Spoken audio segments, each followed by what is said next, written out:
All right, let me just, yeah, we can get started now.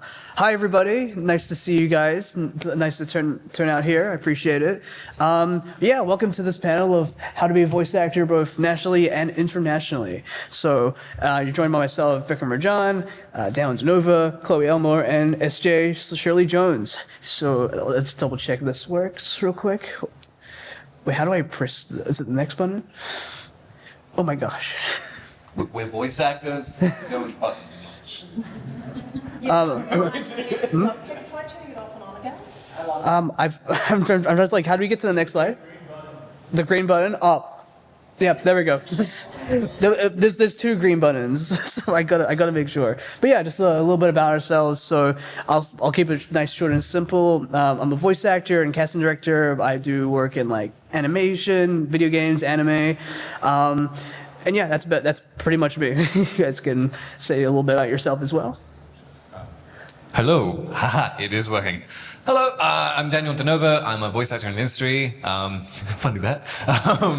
I am in such games as Path of Exile, in Turbo Overkill, in the up-and-coming Total Chaos, Lord of the Rings, Dune 2, other things. I also, when possible, like to try and get people into the industry because it is a very difficult industry to get into in terms of like just knowing what to do.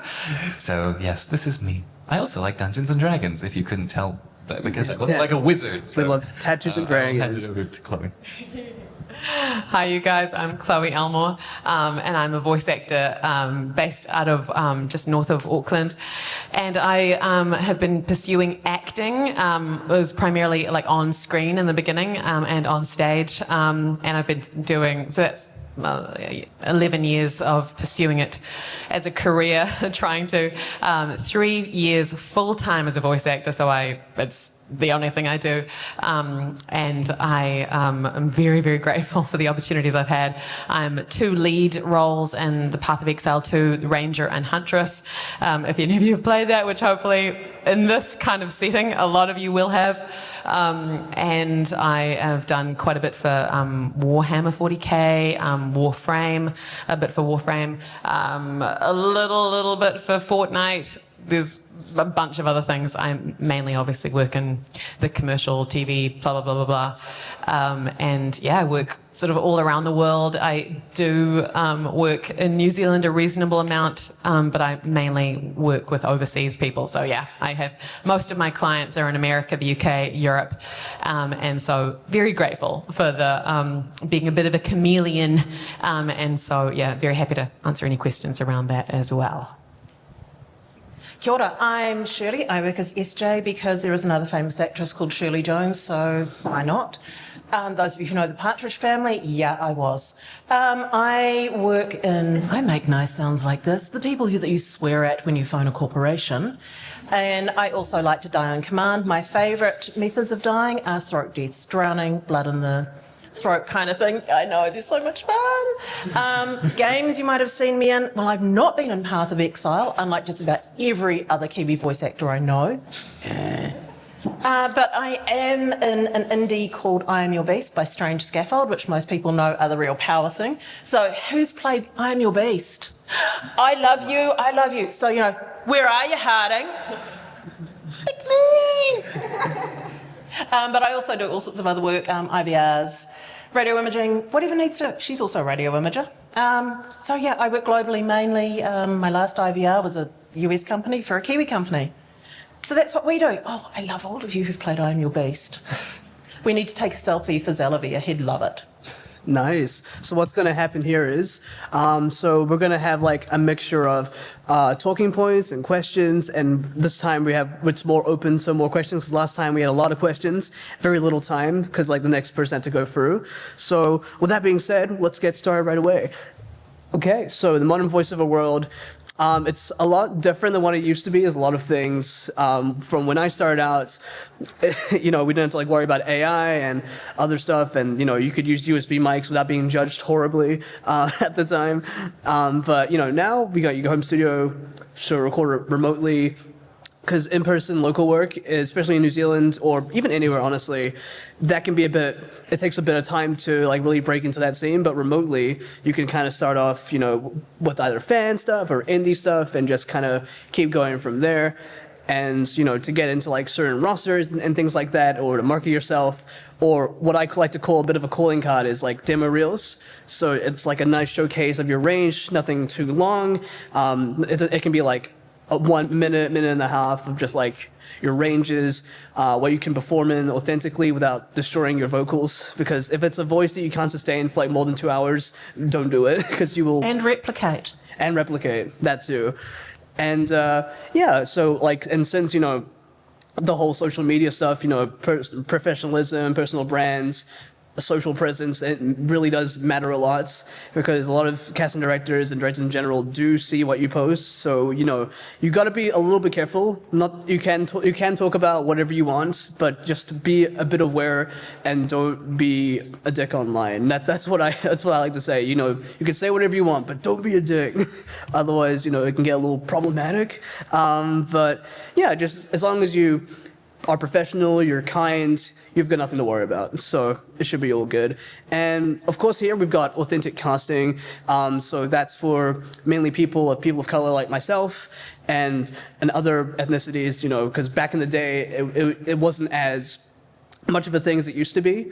So when you have like specs, for example, say, I don't know, you're reading for like an Asian character, and you're not Asian, that's out of respect, just don't read it, and read the sides that you can read for and stuff like that. So it's just like a thing of respect, but also, just something to keep aware of, because it could be a little dodgy if I was to like read for like ethnicity I do not identify with. So that could be a bit awkward to explain if you get cast, or even if you get a callback for. So just be a bit careful. Although as a minority, because most of us are white here, it's okay though for you to read for a white or Pākehā character. That's not considered bad, but it is bad for, say, Chloe or I to go and read for an Indian woman. Yeah, it's a weird thing, because like it's weird because like it can sound like a rules for thee, not for me kind of thing. So I think because like I think in the past and like right now there's not a lot of like POC roles as much as it used to be. So right now there's definitely a whole influx of it. So in the sense, I don't have to audition for white characters if I don't need to. So like I'm really grateful in that sense. But I can, and that's also out of mainly respect and out of being gatekept of opportunities, I guess, to make up for that, if that makes sense. And I think we're in a really good position now, so I don't think you have to worry about it too much. Just on one note on that, I auditioned for, it was probably 6 months ago, I auditioned for this book trailer, and the client was an African American, and when the trailer came out, so I booked the job and I recorded it and sent it off to him. When the trailer came out, it was a black African American woman, and I was like, what? And I was just like, I had to kind of, I was sort of like, it felt like I was a stunned mullet. I was like, what on earth has just happened? If the client had been a white, American man or something, I would have been like, take it down. But I was like, oh, because specifically on the casting, he never said it was a black character, but he just said, I just want the performance. It doesn't matter who or what, it doesn't matter. I just want a good performance. It doesn't matter like ethnically or culturally or anything like that. And so he really opened it wide and said that. And at the time, I didn't know why he said that. And then when I saw the trailer, I realized. I will say on another thing, audio books seem to be the only place that you can get away with it, because one person has to read for the Indians and the Irish and the Scottish and the black and the white, and so that's one area, probably the only area where it's actually more sort of socially acceptable to play in the sandpit with those different characters. So yes. Yeah, but it's also not to say to limit your versatility, because if you can authentically pull up accents tastefully, and the clients are okay with that, then by all means go for it. It really just depends like the communication, because if you get the thumbs up, go for it. But if it's like otherwise, just take a step back and do the millions of other roles that are available to you at your disposal. So it's mainly like a respect thing, and also for your own safety, because sometimes the fans of certain projects can get really wild and angry and aggressive, and so it's a mixture of respect and safety depending on what the project is. And yeah, and it's like a weird thing, because like social media, you should never like, I don't know, you should never like put all your eggs in social media, because like it's not a reasonable place most of the time, depending on where you are. I'm looking at Twitter at the moment, because Twitter is like the least reasonable place of all time. But yeah, it just depends. But as I said before, as long as you're kind and professional, you'll get really far, trust me. And speaking of genuine, last point I had on here was making connections, genuine ones. So what I mean by that is, you can't just walk up to someone and be like, hey, put me in everything right now, or I'm gonna sue you or something. I don't know. But you gotta make genuine connections. Be their friend, not for like the purpose of getting a job, but just be friends. Like you honestly, you never know.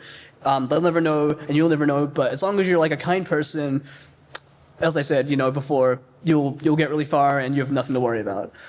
I mean, it's that transactional thing. So I've just done a panel and brought in one of the agents from Johnson Laird, who's a big agency in Auckland, lots of really, really high, well-known names.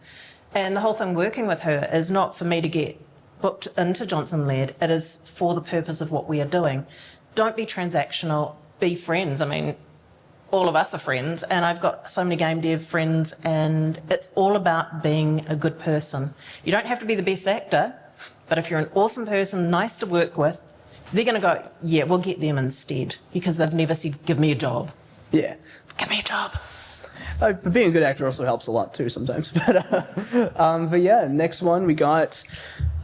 So what we got here is what the studios want and look for, and what can you bring for them, and how can you stand out? So that's a really difficult question that I like to give myself every year, because like each year the voiceover pool of talent just keeps getting bigger and bigger, people joining in, and it's not as niche as it used to be, at least in the States. I think here it's slightly getting bigger, just a little bit every year.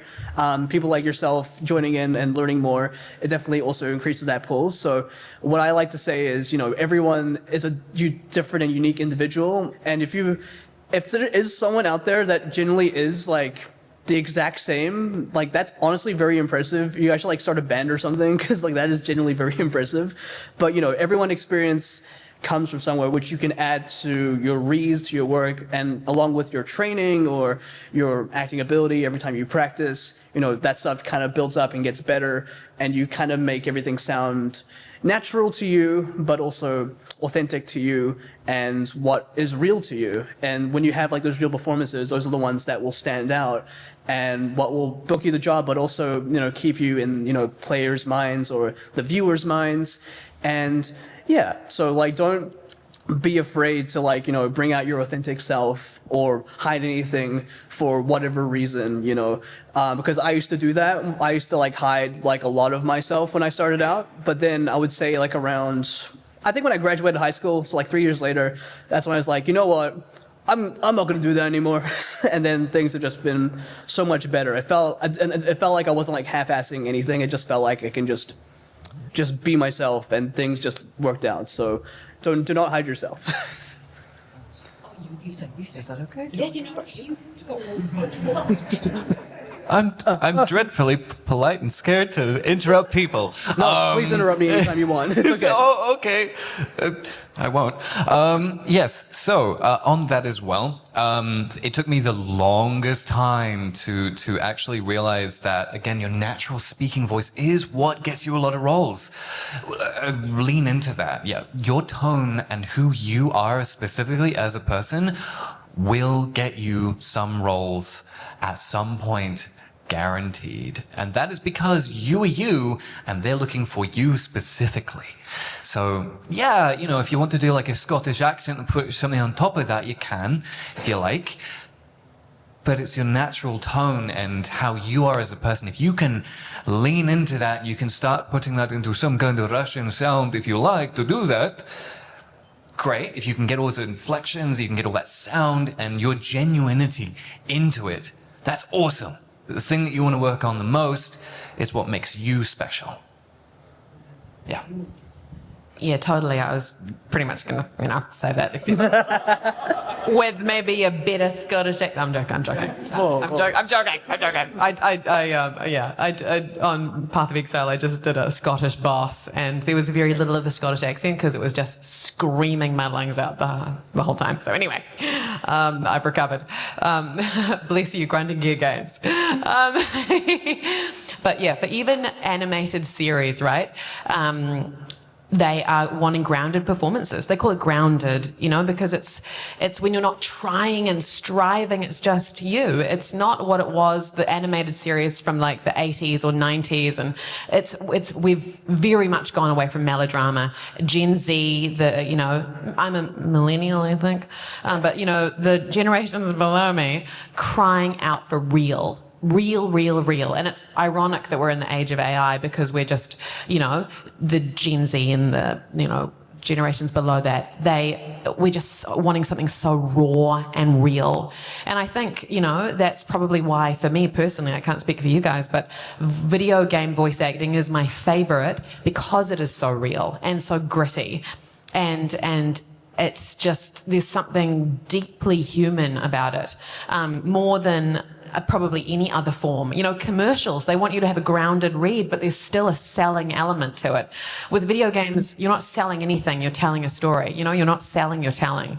And so, yeah, I think just exactly real, authentic. If the authentic seems to be the, was that the title of this panel? I don't know. Honest, it might be. I don't remember. It might be. But that's also goes out to webtoons. And it doesn't matter what you're doing, you've got to be authentic, it's got to be real. One of my acting coaches said one of the biggest blocks is learning that it's okay to be vulnerable. And that went, I've got to be vulnerable. So one of my next performances, I shot it off to a friend to do the editing for the work that was going through. And she sent me a message back saying, "You bitch, you should have warned me I was going to need tissues," because I had to sob in it. And she was crying, and her wife came on to make sure she was okay because she was sprawling listening to me sob. So that's the whole thing. We want to make you feel, and we love making you feel. We want you to care about us. We want to have that genuine connection. When you're playing a game, we want you to go, yeah, we want you to cry and feel really sad when we die, because we're probably going to die. A lot. Often. Gruesome deaths. Yeah, and in saying that though, just a little tip for like auditions, the safe option isn't always the most interesting. Because with casting directors, they'll hear like hundreds, if not thousands, of auditions, and if it's always the same choice, it's a little harder to stand out. One casting director I love, Philip Bach, he like directs like Honkai Star Rail and Life is Strange and like some other stuff. He hates the safe option so much, and he will tell you. So as long as you like everything you say has like a purpose, whether that's someone you're talking to or there's like a reason behind why you're saying a line a certain way. You don't have to like give an essay or anything like that, but as long as there's like purpose and reason, then yeah, you should be all good with your reads. And that also hooks back into the genuine relationships. Become friends and get to know casting directors, and then also learn how they do things. Portia Scott, who does the Bi-Coastal, do not ever deviate from what she's written, because you need to learn that sort of thing. And also, they usually want 2 takes. So for us, we're really, really lucky where we can do an accent they think they want and our natural accent. And most of my roles that I've picked up globally have been, I've said, do you want a US accent? What do you want? Oh no, we want your Kiwi accent. So that's another big way that we stand out. Daniel. Thank you very much. That was very, very well put. One of the big things also about, because you were talking about takes, and I forgot what I was going to say before, but now I'm talking about this. The takes that you do, so you do 2 takes. That also applies to most auditions. It is mostly viewed as 2 is good. If you do 2 separate takes unless specified otherwise, if you do more than that, sometimes directors might be like, I don't know what they want, we're not going with them. But sometimes they go, yeah, do as many takes as you want, or sometimes they're like, no, do 1. That's rare. but you know, it can happen. So you know, if you ever do like auditions and stuff, don't skim read ever. Do not skim read. Read through. Oh, I remember what I was gonna say.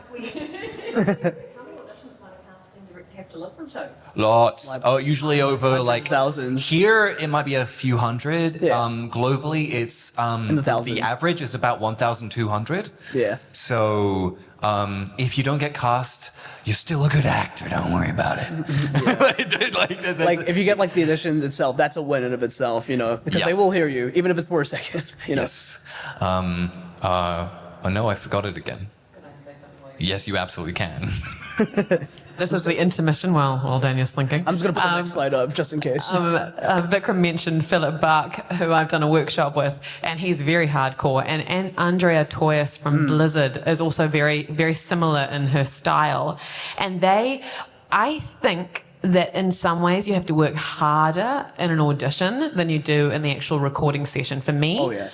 with Andrea Toyas, basically she wants you to devote, for some of her characters for World of Warcraft, she wants you to devote an entire day to the audition, getting in the zone. You go out and exercise as that character. You listen to the music track like that character. You start speaking like that character to your family members during the day. You think, what is my character going to eat? And you eat that. Like, she's hardcore. And then so winning the audition is the hardest part, where you have to basically bleed into that microphone.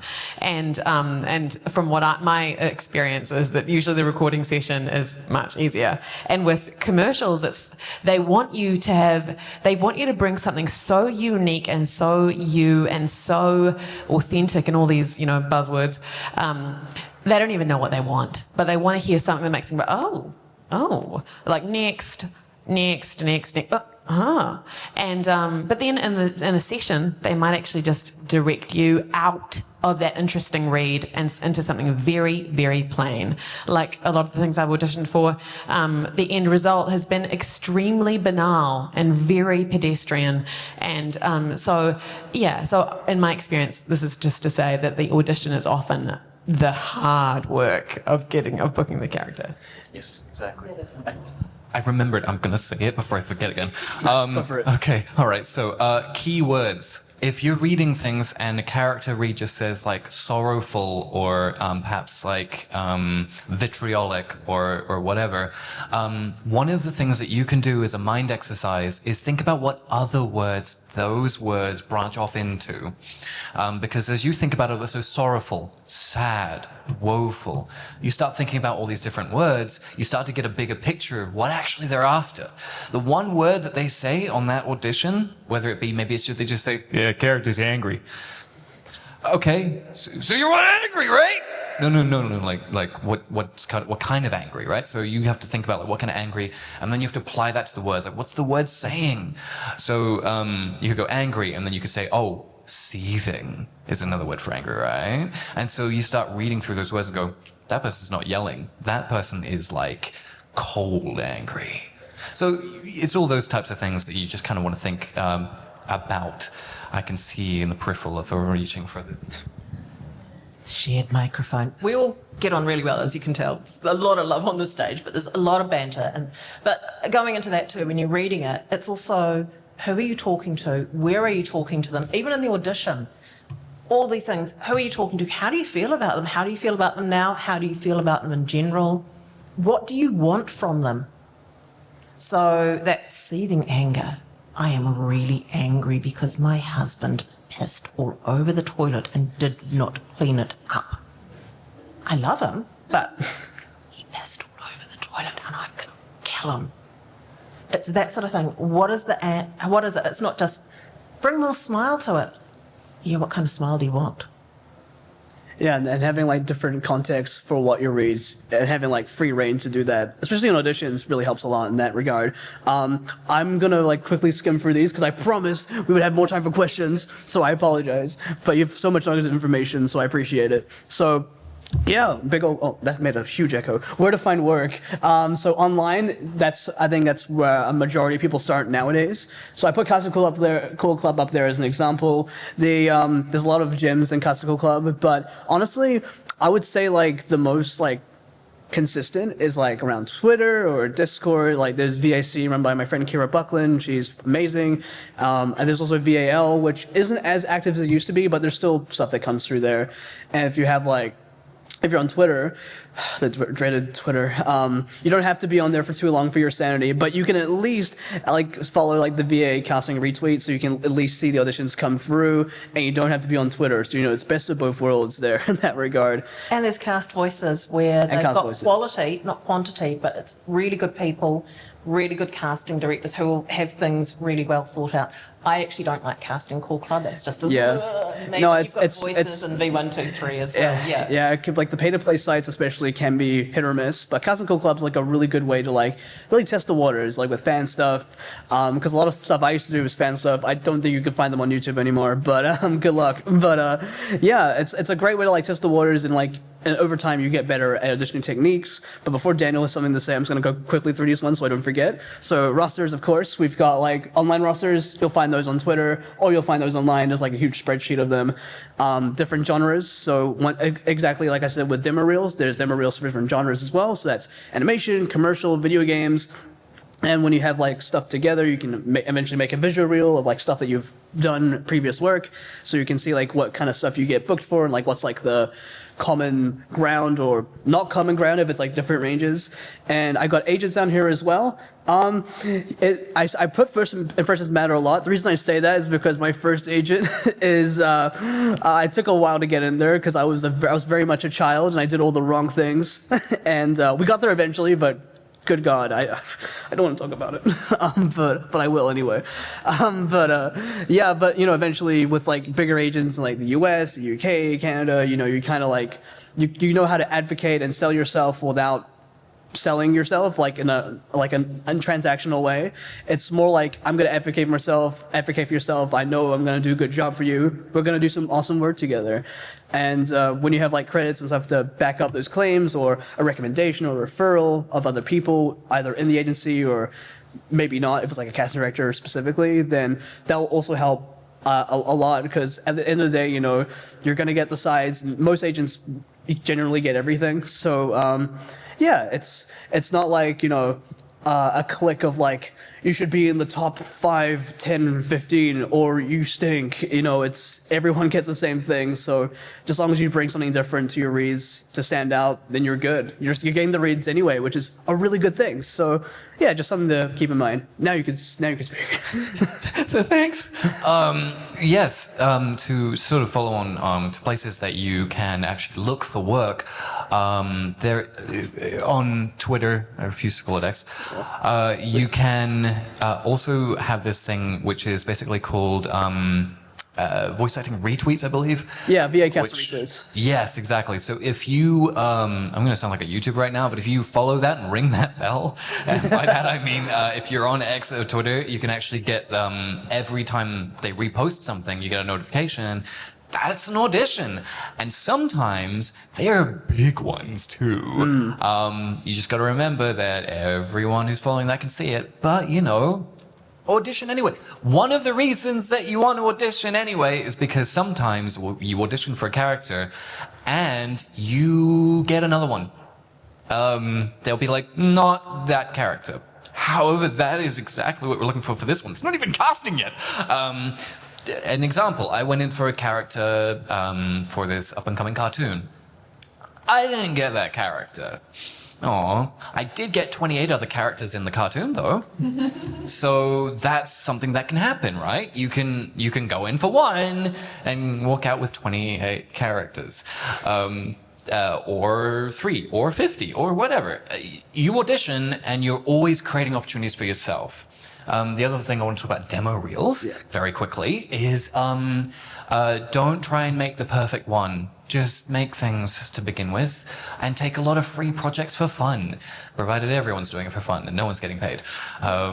Those projects are with people that might just be in the industry in a big fancy way with corporate suits and everything later.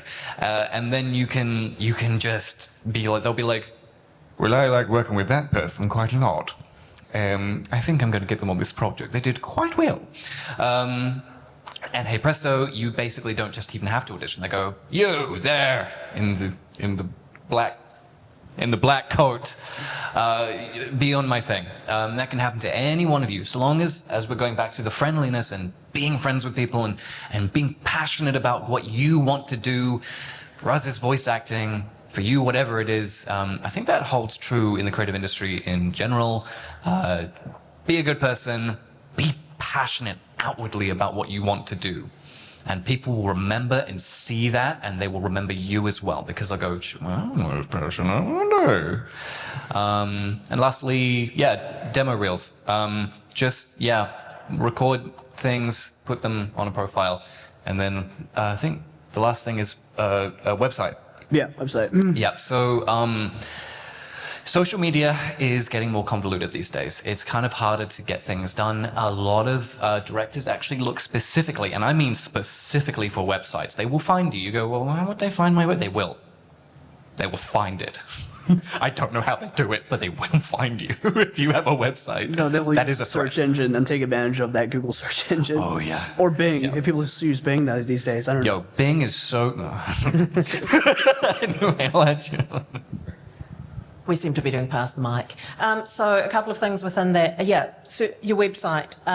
If you're a nerd like me, I work an IT day job, and the analytics, the amazing places people find what you're doing.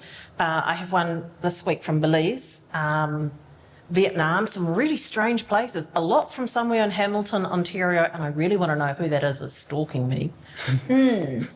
But it's how I got onto Tavern of Voices in Melbourne, because there was someone from Melbourne constantly looking, and I reached out and said, hey, there's someone from Melbourne constantly looking. I looked at my analytics. Was it you? If so, I'm reaching out to say hi. I'm now on the Tavern of Voices roster. But two things. Awesome woman, I'm going to call her out because she's sitting in the back row there, Danny, yesterday, who is a big agent, and she did say to me yesterday that if you are successful as an indie, keep going. You don't have to have an agent. Also, an agent isn't your be-all and end-all. I've got an agent. Have I had any jobs booked through them? Have I got my own jobs? Yeah. And the other thing I'm going to tell you is, because we're not all Taika, we're not all unicorns, if you are recording those samples and putting them up on your website, call them samples. Not everyone is the unicorn like me, who can do everything on their demo reel. So I did my entire commercial reel except the final mixing. I had counsel around me telling me how I was doing it. I am a unicorn. I am one of the few people who can do it.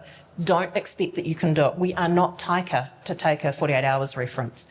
We cannot do everything. So don't think I can write a cool reel, get someone else to do it if you don't think so. Get advice along the way.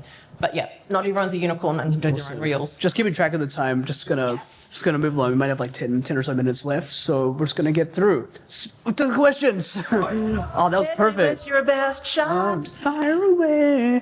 All right. So now we're opening it up to questions. So no questions are stupid questions. So but the way I say it is, if you ask a stupid question, I'll give you a stupid answer. Yeah, but seriously, ask away. I'm chill. We're chill. So go for it. Yeah. I was wondering if you guys have a favorite role you've done that you can talk about without any NDA violations, and if you have any dream characters from a franchise or a show or something that you should want to voice in the future. My favorite character I voiced was probably Ed in Detective Conan, because that was like one of the first animes I did, and it was just a really fun session. I got to work with a lot of people, and the Japanese voice is he voices Captain Levi in Attack on Titan and Law in One Piece. So it was what am I doing here, man? So it was really sweet. And I guess for future stuff, I would love, it's either JoJo's Bizarre Adventure or Street Fighter. If I can get into one of those or both, I can retire. I can finally be a doctor like my parents wanted, and so I can finally do the thing I wanted to do. No, I'm kidding, but I don't know if I ever gone to JoJo's, I don't know what would happen. I'll be like, okay, do I actually retire? Because I've told this to many people, so I'm like, do I have to follow through now? But yeah, no, that's me.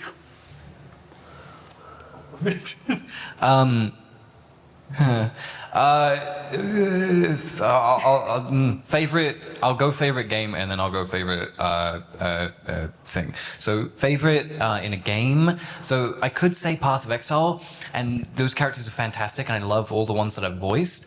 However, it's actually from this game called Turbo Overkill. So Turbo Overkill is this wonderful game that's a bit like. Has anyone played Ultra Kill?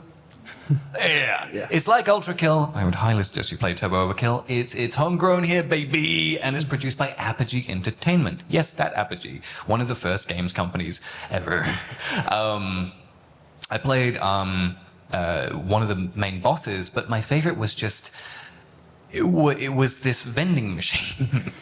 So yeah, I was a boss and all these other characters, whatever. The vending machine is so fun because it's psychotic as hell. It would tell you that you could. It's cyberpunk, right? So you can splice yourself up, you put stuff in, and it goes splice today, and that's what it sounded like. And eventually, spoiler alert, one of the machines is defunct, and you can go away and goes, I didn't tell you to leave, and then it gets up and attacks you, and it's a boss fight. You have a boss fight with a psychotic vending machine. Yeah, as for cartoons and various other things, it's definitely the cartoon that it's up and coming. There is trailers for it at the moment. It's called Two Bold Clowns, and it is also a homegrown cartoon here in New Zealand. It's one of the first that'll be made in a very long time, and it will be made.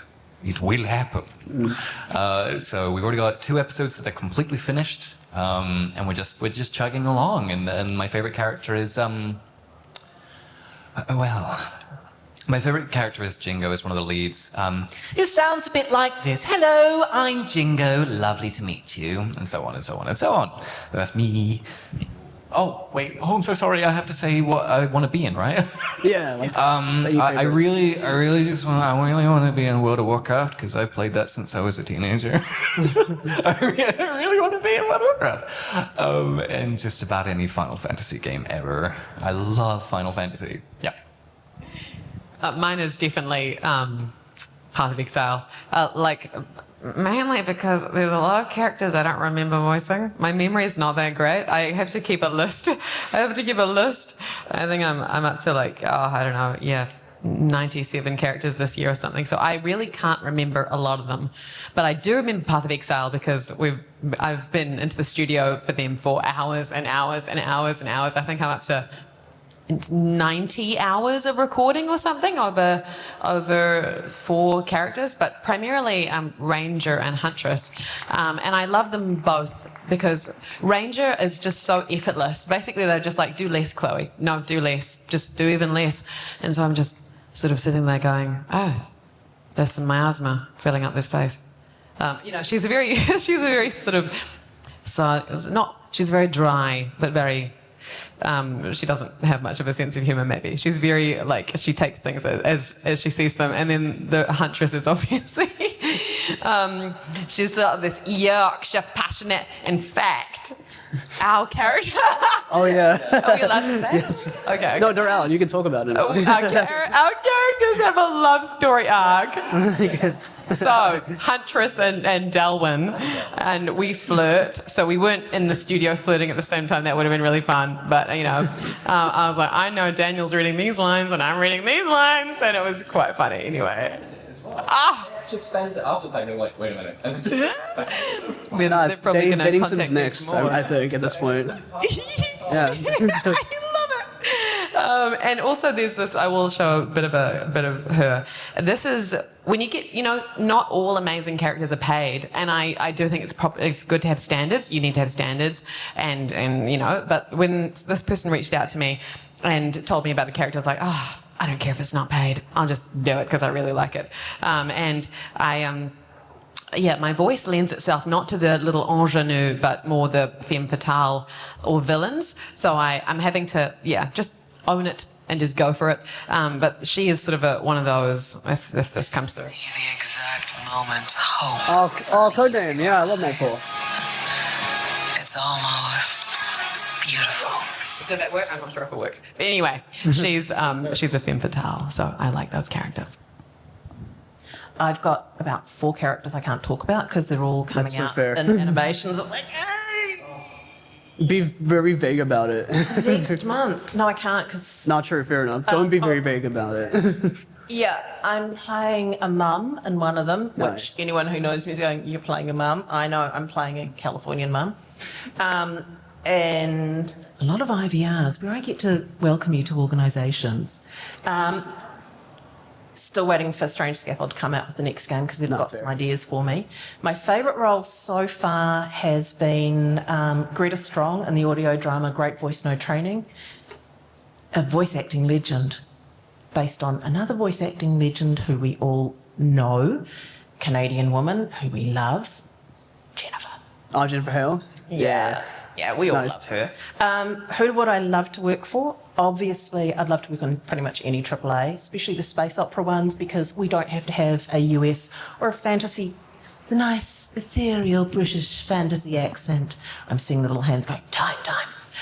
But I'd love to work with Alcat, especially on their Expanse game. I think that would be pretty Nice. damn awesome. And I can't remember their name, but the Finnish company that did Control, I adored Control. It was such a great game. Hell yeah. And just the weirdness that they put into it. I mean, I would kill to work with these people. Hell yeah. And also that rather nice large space opera that's coming up with episode 5. This is why we talk to our casting director friends and places and go, hey, I'm around. What can we do? Also, I just realized I forgot to talk about balloons because that was like a full circle moment for me because I used to play it a lot as a kid, and I liked it a lot because like most of the lines were references to Bill and Ted and Dude, Where's My Car, and I grew up on those movies, so I was like, oh, this is perfect. I can do nothing more. I'm satisfied, except for JoJo's and Street Fighter, except for that. But Excellent. excellent, and party on, dudes. But tubular. Next question. There's I will you right there. Hi. Hi. I love your earrings, dude.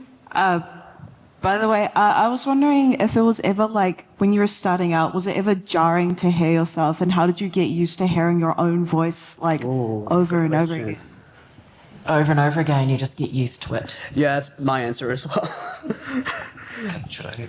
I was gonna say it's harder for me to like look at myself on camera than hear myself, honestly. but yeah, honestly, it's for me. It's like after you kind of get used to it over time. But that's the same answer, surely. But yeah, go Daniel.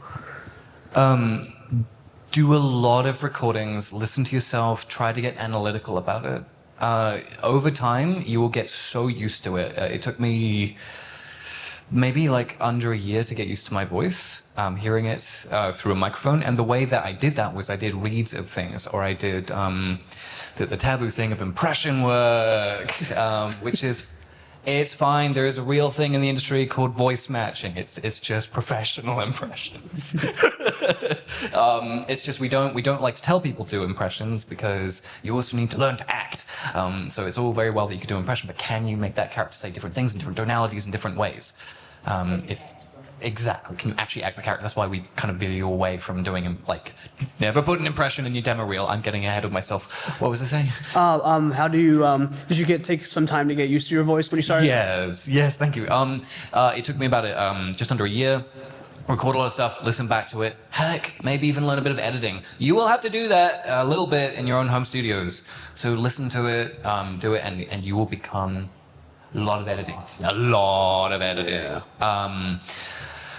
You will get comfortable. You will get comfortable.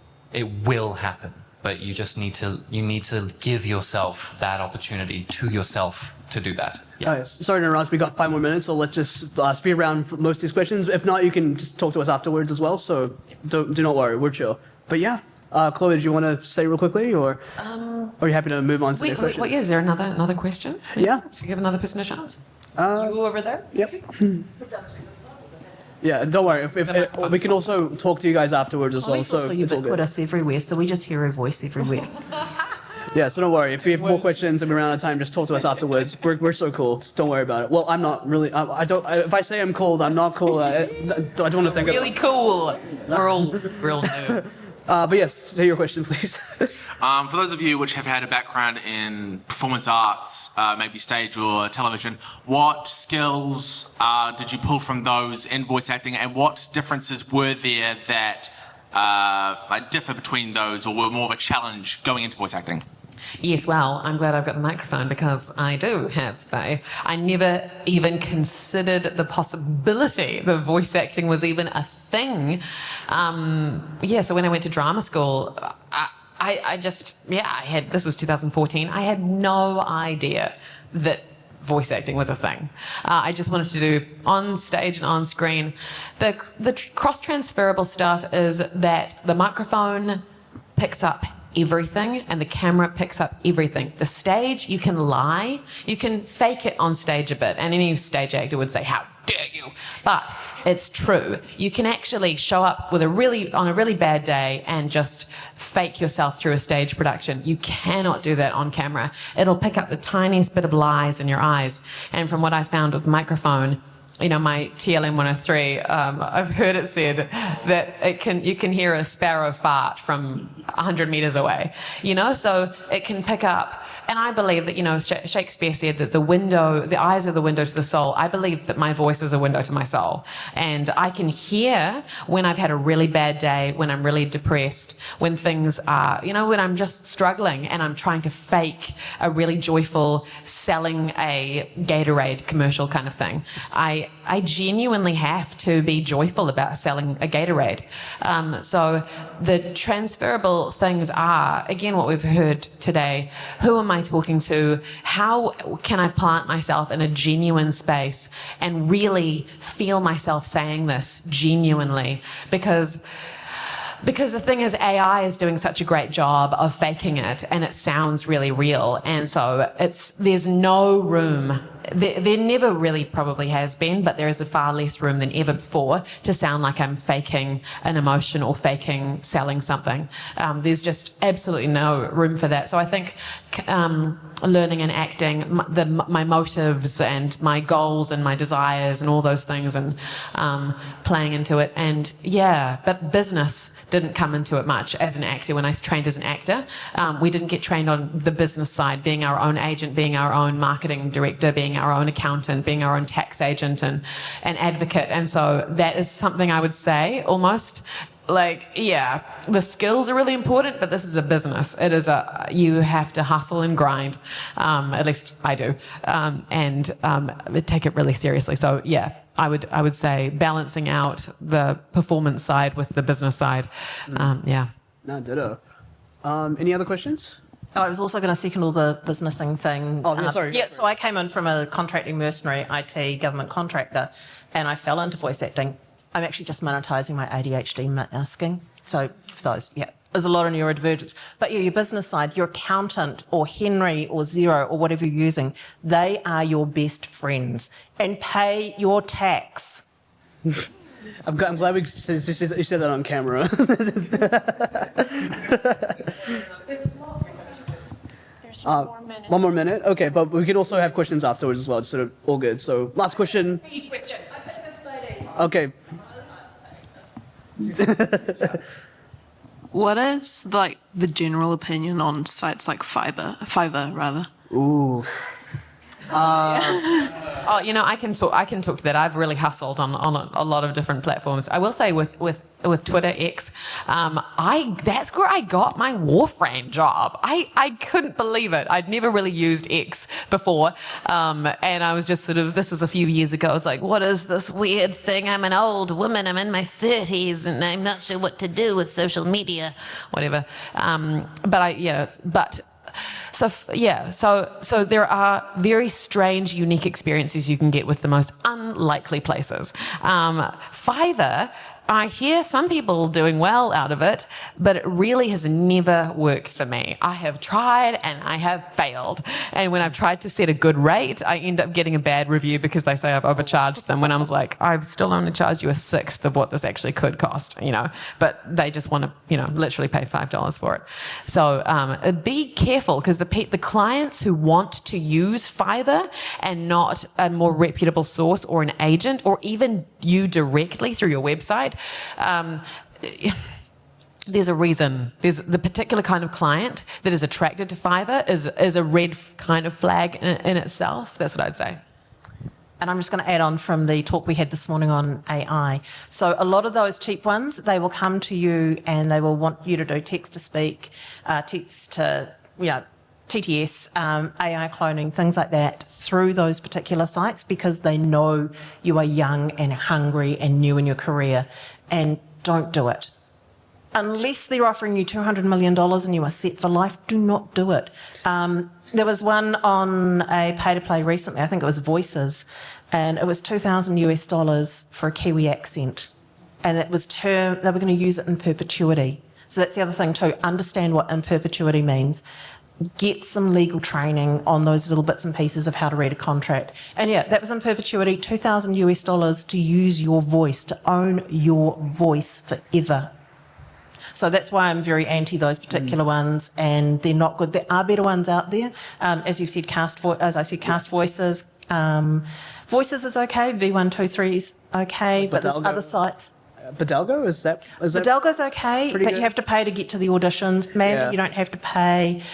Skills Hub, which is an acting training thing as well, we've always got to mention that because that's how they do it. But they also have casting and it operates both sides. Say one thing that I will probably have to end on is don't build your business on someone else's business. I've seen a few people they go to one source, they put all their eggs in one basket, and that business changes their algorithms and their whole career is done for because these casting sites are always changing their algorithms based on feedback, based on just, technology. And so if the algorithms change and you're relying on one source, it's done for. So I'd say cold emailing and and what we've heard, we call it networking or schmoozing, such gross utilitarian words. Connecting, just genuinely making relationships to get to know people in your sphere because you want to make magic together. And that's I think there's more longevity in that because then you're working with another human and they, when AI comes up more and more, people are just going to want to work with people that they enjoy and be a joy to work with, be a joy to work with. Yeah, I think we've run out of time, I believe. But thank you guys so much for coming. And if you have questions, feel free to chat to any of us. We'll answer them right away. So, but yeah, thank you guys so much. I appreciate it. Thank you, Gina, for having us. Thank you, tech guys. You're amazing. And thank you, Vikram, for hosting this panel and letting us barge in and take over. Oh, of course. That's why you only gave us one mic. Hell yeah. Thank you so much, you guys. Yeah, thank you guys. Appreciate it.